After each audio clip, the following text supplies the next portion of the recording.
우리가 지난 주일부터 어떻게 하면 우리가 교회와 성도로서 또는 일상적인 삶을 사는 것으로서 다시 시작할 수 있겠는가. 그래서 리세팅, 우리 인생을 다시 리세팅, 다시 세팅하자. 그리고 교회와 성도의 삶을 다시 세팅하자. 이런 차원에서 지난 주일 우리 비전에 대해서 함께 말씀을 나누었습니다. 이제 그 비전이 성립되었으니까 이 비전을 가지고 우리가 실제적으로 무엇으로부터 행동할 것인가, 이거에 대해서 오늘 생각하는데 그 첫 번째가 바로 예배입니다.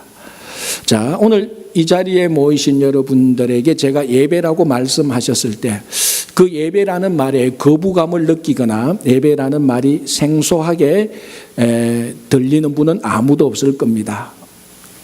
예배를 드리러 오신 분들에게 예배라고 말할 때 그 참 생소하네, 다른 이야기네, 이런 생각은 이런 말로 들리지 않을 것인데, 교회 밖에 있는 일반 사람들, 우리가 흔히 말하는 믿음이 없는 사람들에게 예배라고 말을 했을 때 의외로 어떤 사람은 이 단어가 생소하게 들릴 것입니다. 그러면서 그 예배는 종교적인 사람들이 종교 활동을 하는데 사용하는 것이지 자기들의 일상적인 삶 속에는 예배는 전혀 관련이 없다고 생각을 할 것입니다. 그리고 자기들은 누구도 예배를 드리지 않는다라고 생각을 할 것입니다. 자, 그렇다면 정리하면은 교회에 다니는 사람은 예배를 드리고 교회에 다니지 않는 사람은 예배를 드리지 않는 것일까요? 여러분 어떻게 생각하십니까? 물론 교회에 다니는 사람은 당연히 예배를 드리죠. 이게 질문이 아니고 교회에 다니지 않는 사람은 예배를 드리겠습니까? 안 드리겠습니까? 예, 그렇습니다. 결론적으로 말씀드리자면 교회에 다니지 않는 사람들도 예배를 드립니다. 물론 예배 드리는 방식과 예배 드리는 대상은 교회에 다니는 사람들과 다른 방식으로 다른 다른 대상에게 예배를 드리는 것입니다. 무슨 말인가 하면은 모든 사람은 반드시 예배를 드리게 되는 본성이 있습니다. 그것이 신이든지 아니면은 어떤 물건이나 어떤 자연이나 어떤 사람을 또는 어떤 가치나 철학을 신격화해서 섬기든지, 그것도 아니면은 자기 자신을 신격화 또는 자기 자신을 섬기게 되어 있습니다. 그게 모든 사람의 본능입니다. 그런데 그걸 모르고 마치 자기는 교회에 다니는 사람들이 하나님을 섬기는, 그거 하나님 안 섬긴다고 해서 나는 예배를 드리지 않는다, 그렇지 않습니다. 모든 사람은 다 예배를 드립니다. 그게 우리들의 본성입니다. 2016년 3월 달에 인도네시아에서 참 재미있는 일이 하나 일어났습니다. 인도네시아 아주 외진 섬에서 21살의 이슬람 교도인 팔딘이라는 어부가 해안가에 나가서 여자 인형, 사람 모양과 똑같은 여자 인형을 하나 발견하게 됩니다. 그런데 마침 그때가 언제였는가 하면은 이슬람 교도의 어떤 의식 가운데 일식이 일어나는 것을 기점으로 해서 어떤 이슬람 예배 의식을 막 마치고 난 다음에 해안가에 갔는데 여자 인형을 발견했습니다. 그래서 이 팔딘이라는 사람이 어떻게 생각했는가 하면은, 야, 이거는 하나님께서 내게 주신 계시다. 내가 이렇게 의식을 잘 마치고 나니까 하나님께서 내게 선물로 이렇게 천사를 보내주셨구나.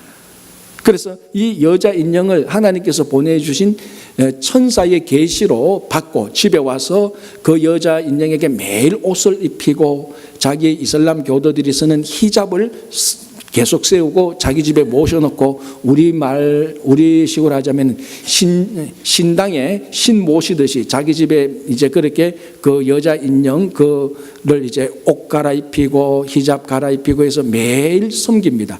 이게 이제 이웃에게 소문이 납니다. 야, 저 집에 하나님이 알라신이 천사를 보냈대. 그래서 저 집에 천사가 있는데 우리도 천사 구경하러 가자. 우리도 천사 한번 보러 가자. 이게 소문이 퍼지면서 문전성시를 이루게 됩니다. 그리고 이제 그 지역의 유명한 관광지가 되고 사람들이 모이는 곳이 됩니다. 자, 이게 소문이, 입소문이 빨라서 이 소문이 점점 퍼져서 대도시에 살고 있는 경찰서까지 소문이 퍼집니다. 경찰서장이 그 소문을 듣고 보니까 무언가 좀 마음이 찝찝합니다. 그래서 경찰 한 사람을 보내서 혹시나 혹세무민하지는 않을까. 그래서 경찰 한 사람을 보내서 조사해보라 그랬습니다. 그래서 이 경찰 한 사람이 물어서 찾아가서 팔딘이 사는 집에 들어가서 알라신이 보낸 그 계시의 천사를 보니 이게 참 말씀하기 민망한데요.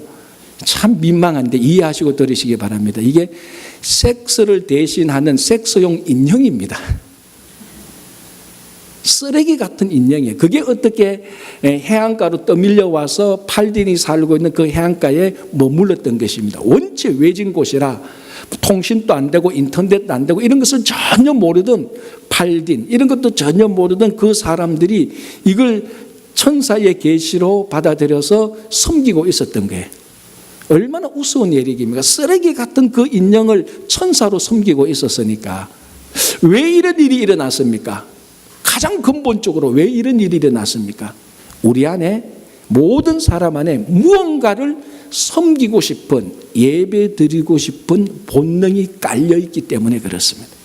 물론 그게 인터넷이 안 돼서, 통신이 안 돼서 몰라서 그렇게 했다, 착각해서, 이렇게 여러 가지 부차적인 이유를 들 수 있지만 가장 중요한 본질은 여전히 사람 속에 누군가는, 무엇인가는 섬겨야 되는, 예배 드려야 되는 본능이 있기 때문에 그렇습니다. 그게 사람입니다. 이 무언가를 섬기게 되는 본능, 이것은 절대로 나쁜 것이 아닙니다. 이건 지극히 정상적입니다. 문제는 무언가를, 누군가를 섬기고 싶은, 예배 드리고 싶은 이 욕망의 대상이 잘못되었을 때, 이게 왜곡되고 삐뚤어졌을 때에 큰 문제가 생기는 것이지, 이 섬기고 싶은 이 본능의 대상을 정확히 초점에 맞추면 이거는 가장 훌륭한 하나님의 자녀가 되는 것입니다. 그래서 오늘 본문을 보십시오. 시편 34편 9편에 너희 성도들아 여호와를 경외하라. 이 경외의 가장 직접적인 것은 예배죠. 다시 말하자면 너희 성도들아 여호와 하나님을 예배하라는 것입니다. 예배의 대상을 정확히 지적해주고 있습니다. 어떤 것도 아닌 여호와 하나님을 예배하라는 것입니다. 그래서 우리는 이 세상에 어떤 것도 아닌 예배의 대상을 오직 여호와 하나님에게만 두고 있는 것입니다. 이 대상이 잘못될 때 그게 우리가 성경이 말하고 있는 우상 숭배입니다. 성경에서 가장 강력하게 금지하고 있는 1번, 십계명 1번, 너는 나 외에 다른 신을 섬기지 말지니라. 이것이 모든 사람에게 있는 본능, 섬기고 싶은, 예배하고 있는 본능의 대상을 올바르게 지적해서 우리가 올바른 예배를 드리도록 하는 것입니다. 그래서 우리는 살아계신 하나님께 예배를 드리는 것입니다. 다른 사람들은 다른 것에 예배를 드리지만 우리는 하나님께 예배를 드리는 것입니다. 이것이 요즘 21세기를 맞이하고 있는 이 미국에 살고 있는 교회들에게 큰 도전이 되고 있습니다. 무슨 말인가 하면 원래 교회의 첫 번째 역할은 하나님께 예배 드리는 것입니다. 그런데 이것이 시절이 바뀌고 상황이 바뀌면서 어떤 위협과 도전을 받고 있는가 하면 교회에서 예배의 우선순위가 자꾸 밀려나고 있습니다. 두 번째, 세 번째, 급한 일이 있으면 급한 일부터 처리하고 예배는 드려도 되고 안 드려도 되고 하는 이런 예배의 우선순위, 예배의 중요성이 자꾸 흐릿해져 가고 있는 위협과 도전 속에 직면해 있습니다. 그래서 우리는 다시 한번 우리를 리세팅하면서 교회와 성도의 삶, 우리 한 사람 한 사람의 삶을 리세팅하면서 이 시대가 예배를 흐릿하게 만들고 예배의 우선순위를 자꾸 뒤로 만드는 이 시대에 우리는 분연히 맞서서 하나님께 예배드리는 것이 우리 삶의 근본 목적이고 이것이 교회와 성도의 빼앗길 수 없는, 양보할 수 없는 1번 우선순위라는 것을 정확히 해야 되는 것입니다. 자, 그러면은 우리는 그렇다 치고 세상의 사람들이 이런 질문을 할 수 있습니다. 좋아, 우리 안에 예배의 본능이 있다. 그건 인정. 자, 그러면 우리가 그 본능 가지고 내가 섬기고 싶은 신, 내가 예배 드리고 싶은 대상을 내 마음대로 섬기는데, 예배하는데 그게 왜 잘못되었나라고 질문을 하면은 여러분 무엇이라고 대답하겠습니까? 물론 우리는 가장 쉽게 당신들이, 여러분들이 섬기는 신, 그 존재는 진짜 신이 아니요, 이렇게 우리는 충분히 대답할 수 있습니다. 물론 이것이 가장 정답이죠. 그러나 한 가지 우리가 예배의 대상을 하나님이라고 정확하게 지적하고 오직 하나님께만 예배드리는 것이 왜 중요한가 하면은, 모든 사람은 자기가 예배드리는 또는 자기가 섬기는 신에 의해서 지배를 받게 되어 있습니다. 내가 섬기는 신이 나를 다스리도록 되어져 있습니다. 자, 미국에서, 우리가 살고 있는 이 자본주의 미국에서 가장 많이 섬기는 대상이 무엇이겠습니까? 물질, 돈입니다.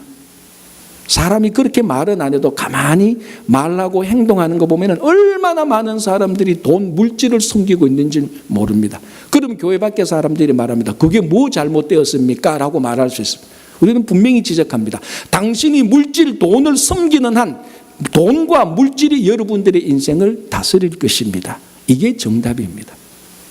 여러분 한번 생각해 보십시오. 여러분들이 귀한 인생을 평생 동안 돈을, 물질을 섬기면서 돈과 물질의 다스림을 받는, 돈과 물질의 지배를 받는 인생이 그렇게 유쾌하겠습니까? 그런 삶을 사시겠습니까? 아니잖아요. 우리는 참된 인생을 살고 싶은 거룩한 욕망이 있는 사람들입니다. 참된 인생은 참된 신으로부터 다스림을 받아야 되는 것입니다. 그분이 바로 오직 여호와 하나님입니다. 그래서 오늘 본문에서 너희 성도들아 여호와를 경외하라, 너희 성도들아 여호와를 예배하라는 것입니다. 더 정확히 말하면 무슨 말인 줄 아십니까? 너희 성도들아 여호와만 예배하라, 이 말입니다. 그래서 우리들은 다시 한번 이 시대에 정말 나는 여호와 하나님만 예배하고, 내가 예배드리는 여호와 하나님만이 내 인생을 다스리도록 하겠다는 결단이 필요한 것입니다. 다른 신을 섬기면은, 다른 물질을, 권력을 섬기면은, 다른 사람을 섬기면은 그 모든 내가 섬기는 것들이 나를 지배하게 됩니다. 그 인생은 참된 인생이 아닙니다. 정말 우리가 그렇게 살고 싶어 오늘 이 자리에 모인 것은 아니잖아요. 오늘 우리가 이 자리에 모인 것은 참된 신, 진짜 신 여호와 하나님께 예배드림으로 그분이 나를 다스리도록 내 인생을 내어놓는 행위, 그게 바로 여호와를 경외하는 것입니다. 그래서 정말 여러분들이 하나님께 예배를 잘 드림으로 하나님이 여러분들을 다스리도록 여러분 삶을 내어주시기 간절히 바랍니다. 자, 잠언서에 나타나는 최고의 지혜는 여호와를 경외하는 것입니다. 잠언 1장 7절에 여호와를 경외하는 것이 지식의 근본이다. 또 우리 잠언의 다른 데 보면 여호와를 경외하는 것이 지혜의 근본이다, 이렇게 말합니다. 뭐 지식이나 지혜나 우리가 이것을 뭐 따지자는 건 아닙니다. 무슨 말인가 하면 여호와를 경외하는 것 또는 여호와께 예배드리는 것, 이것이 지식, 지혜 또는 좀 더 확대 해석해서 모든 인생의 근본이다, 모든 인생의 시작이라는 것입니다. 예배는 성도의 삶의 시작점입니다. 여러분 전도서를 보십시오. 전도서에 전도자가 인생의 모든 면을 다 얘기합니다. 모든 면을 다 얘기하고 마지막 두 구절 결론에 이렇게 말합니다. 너희가 이 모든 일을 다 들었으니 이제부터는 여호와를 경외하며 그의 명령을 따를지어다라고 말합니다. 그러니까 인생의 모든 것을 다 하고 새롭게 시작할 때, 야 인생에 이런 면 저런 면 다 보고 그럼 우리 인생을 어떻게 살까요? 새롭게 시작할 때 주는 첫 마디가 여호와를 경외하라, 여호와를 예배하라라는 것입니다. 그러니까 하나님을 섬기는 것, 하나님께 예배드리는 것, 이거는 성도의 삶의 시작입니다. 정확히 말해서 여러분들이 우리가 아직 예배가 제대로 정립되지 않았다면 죄송하지만 성도의 삶은 시작되지도 않은 것입니다. 교회 밖에 있는 일반인들의 삶은 살아갈 수 있지만 살아계신 하나님께 제대로 예배를 드리지 않았다면 아직 내 인생은 성도의 삶으로서 시작되지 않았다는 것입니다. 예배는 인생의 시작점입니다. 자, 성경을 한번 보십시오. 아담과 하와가 죄를 짓고 에덴 동산에서 쫓겨났습니다. 그 에덴 동산에서 쫓겨난 아담, 하와, 가인, 아벨, 이제 이 사람들이 새로운 삶을 살고 있는 그 장소는 지금 우리가 살고 있는 죄가 가득한 장소입니다. 에덴 동산은 죄가 없는 곳이었습니다. 그래서 우리가 살고 있는 이 죄가 있는 세상 환경과 차이가 납니다. 그러나 아담과 하와가 에덴 동산에서 쫓겨나서 사는 그 세상은 우리가 살고 있는 이 세상, 혼란, 무질서, 어둠, 악한 일, 슬픔, 고통, 노동, 아픔이 가득한 이 세상하고 똑같습니다. 자, 그 세상을 성경이 보여주는데 첫 장면이 무슨 장면이라고요? 제가 전번에 한번 말씀드렸는데 그 첫 장면이 가인과 아벨이 예배드리는 장면입니다. 가인과 아벨의 인생에 첫 번 했던 것이 예배는 아니지 않겠습니까? 밥을 먹든지 잠을 자든지 여러 가지 많은 일상적인 행동 또는 어떤 신앙적인 행동이 있겠지만 성경은 죄 많은 이 세상에서 어둠과 고통과 아픔이 우리가 살고 있는 이 동일한 세상에서 첫 번째 보여주는 것을 예배로 보여줌으로 말미암아 예배가 죄 많은 세상의 첫 번째 사람들이 하는 행위라는 것을 보여주고 있습니다. 노아 시대 때 홍수가 나서 세상을 다 썰어버렸습니다. 하나님을 대적하는 것, 하나님을 무시하는 것, 하나님의 명령을 듣지 않는 것, 하나님께서 홍수를 통해서 노아 가족을 제외하고 다 썰어버렸습니다. 물 심판이 다 끝나고 난 다음에 노아와 그의 가족들이 방주에서 나왔습니다. 제일 처음 무엇을 했습니까? 제단을 쌓고 하나님께 예배를 드렸습니다.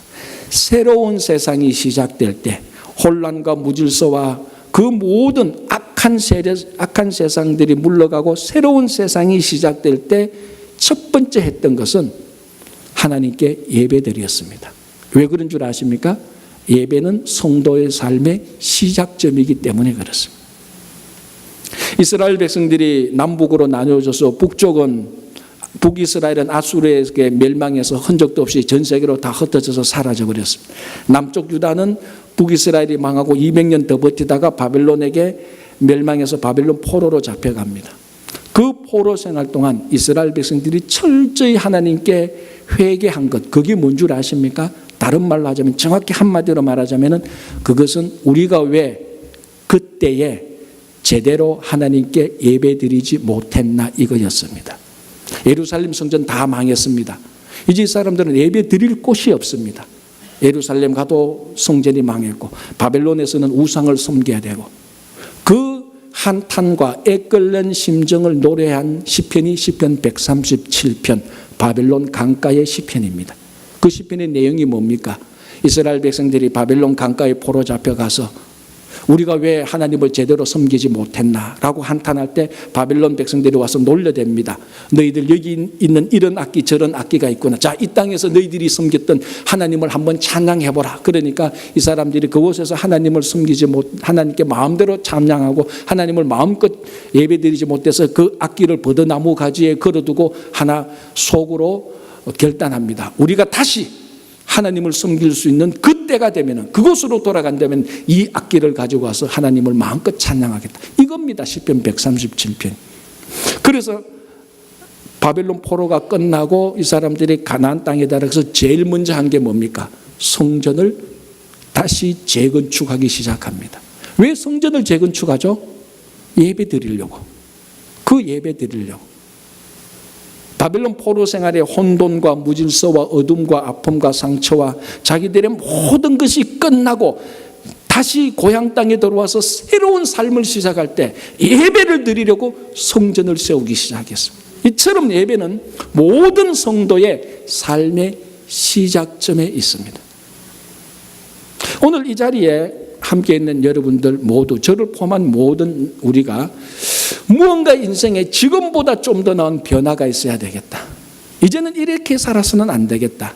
이 혼란을 끝내고 이 무질서를 끝내고 이 어둠을 끝내고 이 악한 것들을 끝내고 이 무지한 삶을 끝내고 뭔가 새로운 삶을 시작해야 되겠다. 그렇게 생각하시는 분이 있다면 그 첫 번 걸음은 예배부터 제대로 드리시면 됩니다. 그게 성도의 삶의 시작입니다.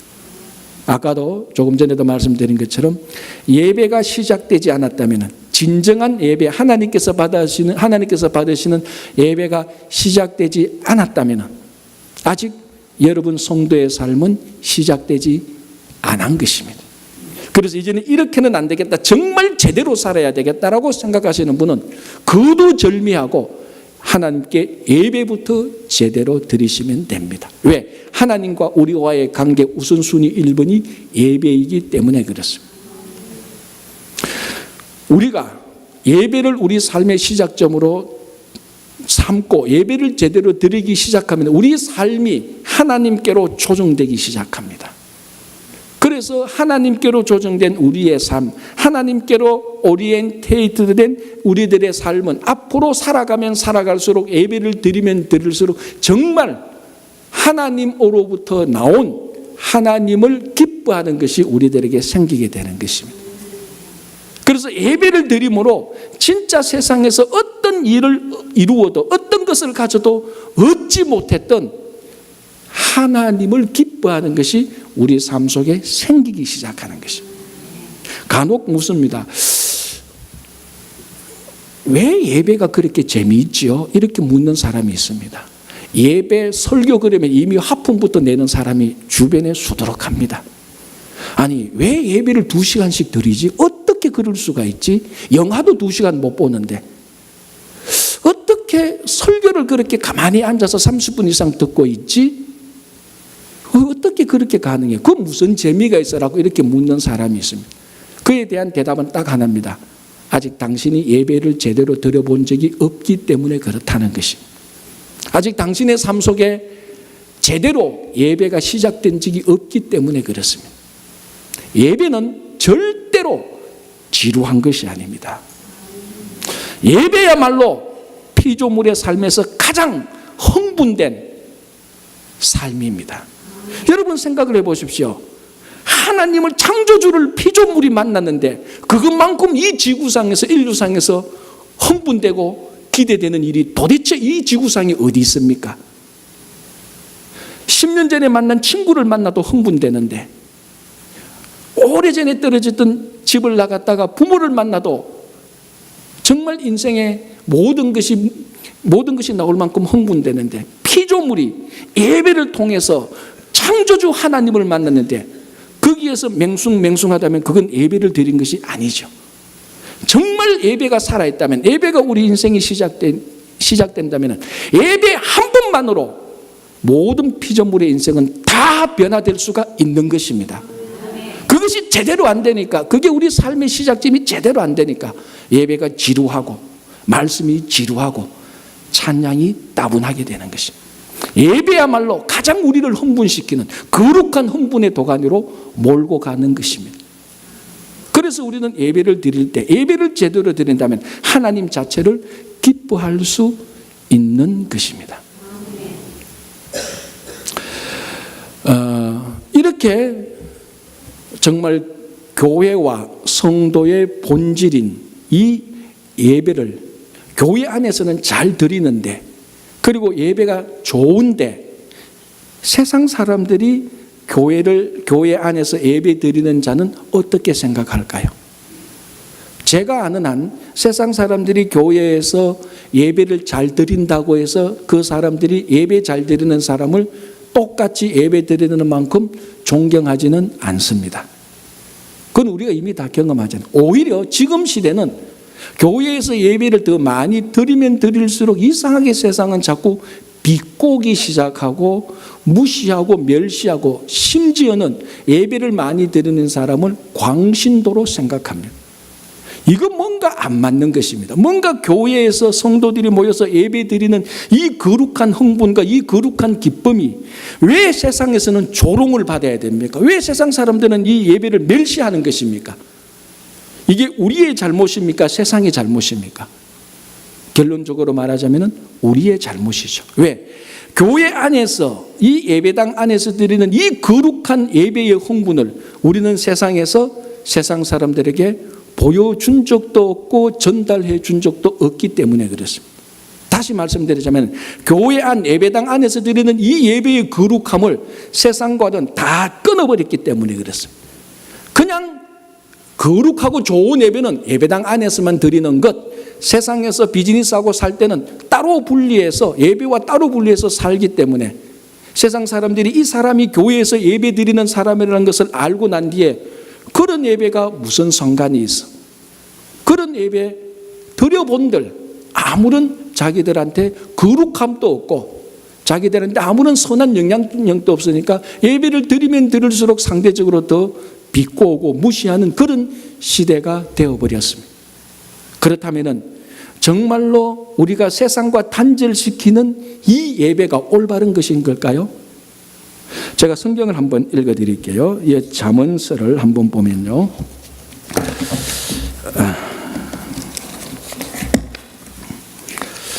이렇게 되어 있습니다. 잠언 14장 2절입니다. 정직하게 행하는 자는 여호와를 경외하여도 패역하게 행하는 자는 여호와를 경멸하느니라. 여기 정직하게 행하는 자는 여호와를 경외한다고 말합니다. 이 경외는 우리가 예배하는 것하고 같습니다. 다시 말하자면 정직하게 행하는 자는 여호와를 하나님을 예배하는 사람입니다.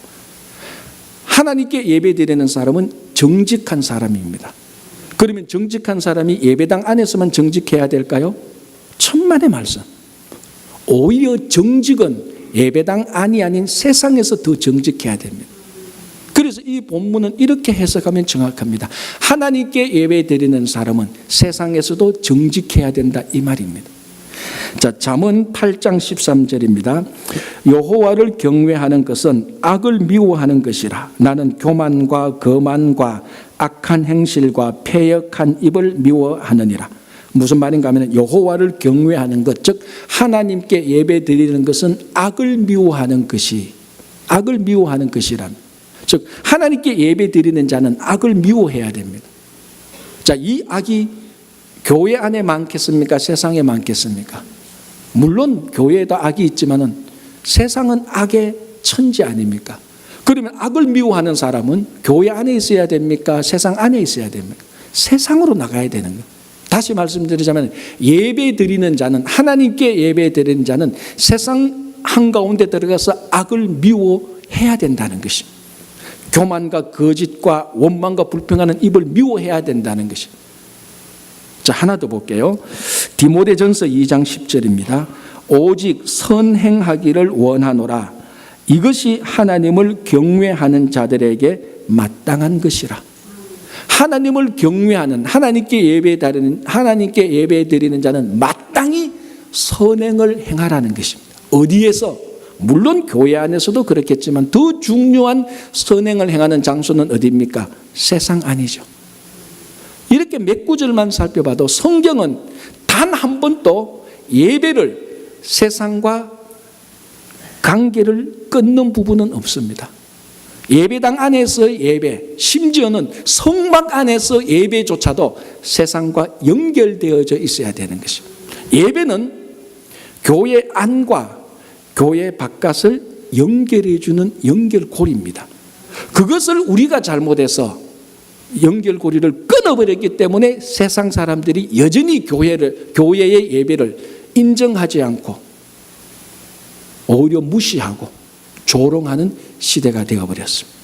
그래서 예배 드리는 자는 마땅히 반드시 세상에서 정직해야 되고 세상에서 선을 행해야 되고 세상의 악과 맞서 싸워야 되는 것입니다.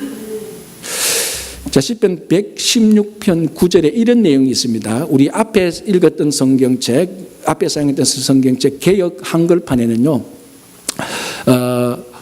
우리가 너희는 생존 세계에서 여호와 앞에 행할지어다 이렇게 되어 있습니다. 그런데 우리가 있는 한글 성경에는 생명이 있는 땅에서 여호와 앞에 행할지어다 이렇게 됐는데 이게 한때 랍비들 간의 논쟁이 되었습니다. 뭐냐면은 생존 세계에서 또는 생명이 있는 땅에서 하나님 앞에 행하라. 그럼 이 생존 세계와 생명이 있는 땅이 도대체 어디를 말하는 거냐? 우리가 하나님 앞에서 행하긴 행하겠는데 생명이 있는 땅이 어디지? 생존 세계가 어디지? 그것을 딱 지적해 주면은 그곳에서 하나님 앞에 행할 수 있을 것인데, 이게 랍비들 간에 논쟁이 된 적이 있습니다.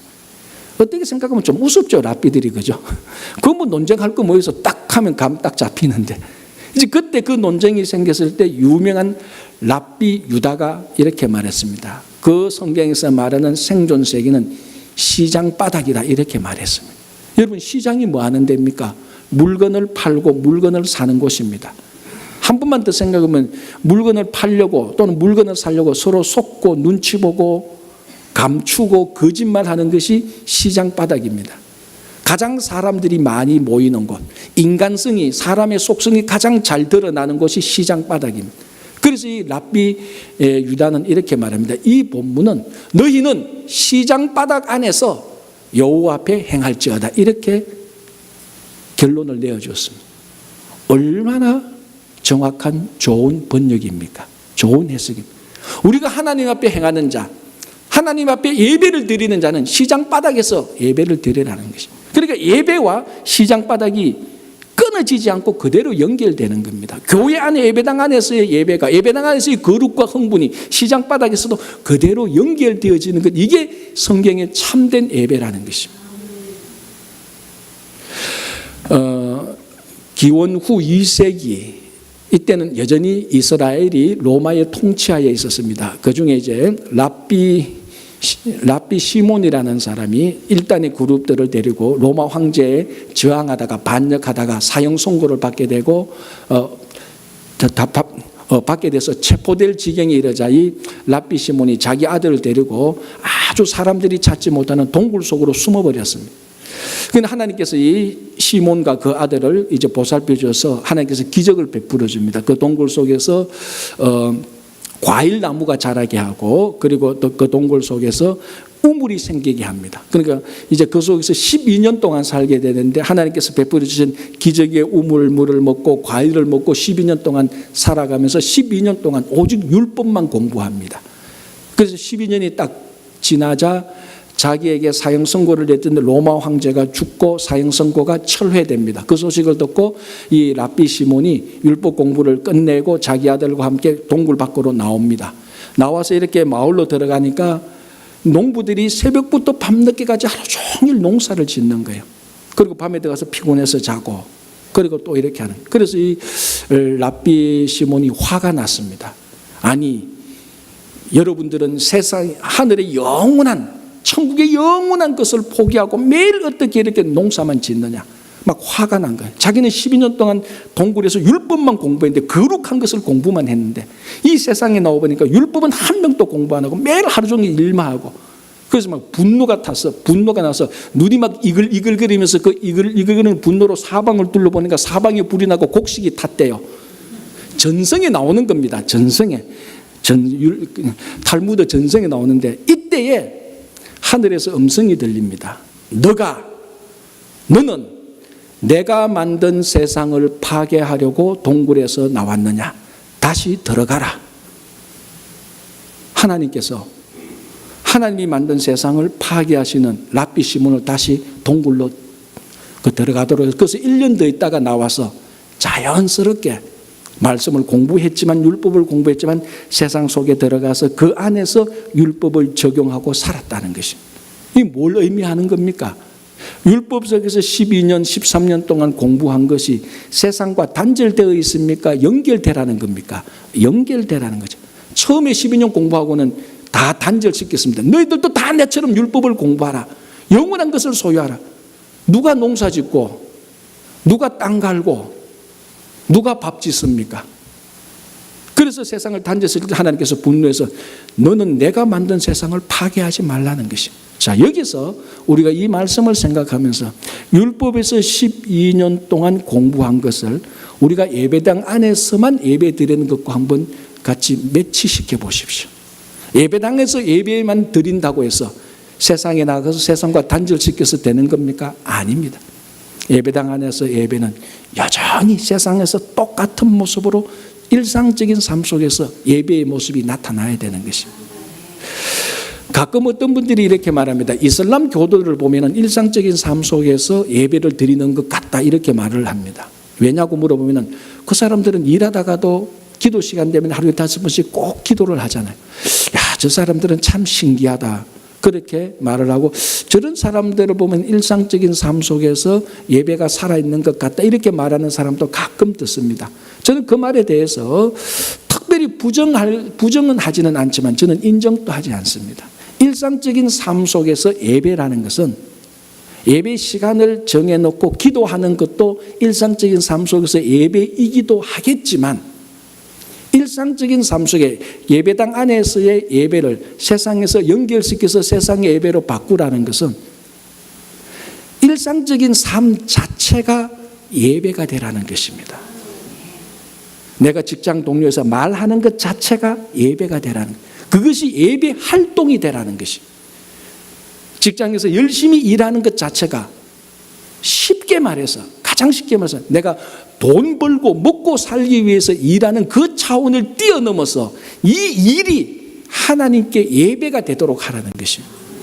그래서 우리는 직장에서, 일터에서 일하는 삶의 소명이 달라지는 것입니다.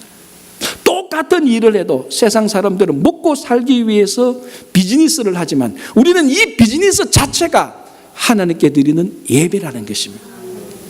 그때의 삶 속에서 늘 예배가 살아있는 것이고 그 삶 자체가 예배가 되는 것입니다. 하루에 5번 기도 안 해도 됩니다. 정확히 말하자면 목사님이 기도하지 말라는 말, 이 말이 아니고 하루에 여러분들이 시간 정해놓고 기도 한 번도 안 해도 돼요. 삶 자체가 예배가 되면 되는 겁니다. 말 자체가, 운전하는 것 자체가 예배가 되어야 되는 것입니다. 그게 삶 속에서 예배가 나타날 때, 그때 세상 사람들이 그 예배를 보고 누가 감히 그 예배를 무시하고 누가 감히 그 예배를 멸시하겠습니까? 그 세상 사람들도 똑같이 예배 드리고 싶어 하는 것입니다. 그렇게 해서 여러분, 정말 우리 삶 속에 예배가 살아있는, 일상적인 삶 속에 예배가 살아있는 여러분들이 되시기를 바랍니다. 여러분, 예배 드릴 때 하나님으로부터 용서받습니다. 여러분들이 예배 드릴 때 용서받았다면 세상에서 용서하십시오. 우리는 예배 드릴 때 하나님으로부터 사랑을 받고, 예배 드릴 때 예배당 안에서 하나님께 예배 드릴 때 하나님을 사랑합니다. 그 사랑이 세상에서 똑같이 사랑이 나타나요. 우리는 예배당 안에서 예배 드릴 때 하나님과 평화와 화해가 이루어집니다. 똑같이 세상에서 여러분들과 원수 관계에 있던 사람들과 평화와 화해를 이루어야 되는 것입니다. 그게 예배가 일어나는 것입니다. 누가 예배를 드리면서, 예배당 안에서 예배를 드리면서 누가 감히 하나님께 거짓말을 합니까? 아무도 거짓말을 하지 않습니다. 이와 마찬가지로 일상적인 삶 속에서 아무에게도 아무 거짓말을 하지 마시기 바랍니다. 예배당 안에서 예배를 드릴 때 우리는 하나님 앞에 정직합니다. 이와 마찬가지로 세상에 나가서 모든 사람들에게 정직하시기 바랍니다. 그게 일상적인 삶 속에서 예배가 살아있는 것입니다. 여러분, 우리 안에는 다 예배의 본능이 있습니다. 그게 사람입니다. 이 예배의 본능은 좋은 것도 나쁜 것도 아닙니다. 정말은 누구를 섬기느냐, 거기에 따라서 우상 숭배가 될 수 있고 참된 예배가 될 수 있습니다. 정말로 하나님을 섬겨서 하나님의 다스림 속에 사는 여러분 되시기를 간절히 바랍니다. 여러분, 삶을 다시 세팅하고 싶습니까? 이제는 이보다 더 좋은 삶을 살고 싶습니까? 정말로 예배부터 제대로 한번 드려보십시오. 삶이 분명히 변화됩니다. 우리가 오늘 이 친구교회 예배당에서 드리는 이 예배가 여기서 끝나는 것이 아니고 이게 시작이 되어서 세상에서 똑같은 예배의 흥분과 예배 드릴 때 이 마음이 똑같이 세상에서 나타나서 사랑과 평화와 화해와 정직과 거룩함으로 사시는 여러분 되시기를 바랍니다.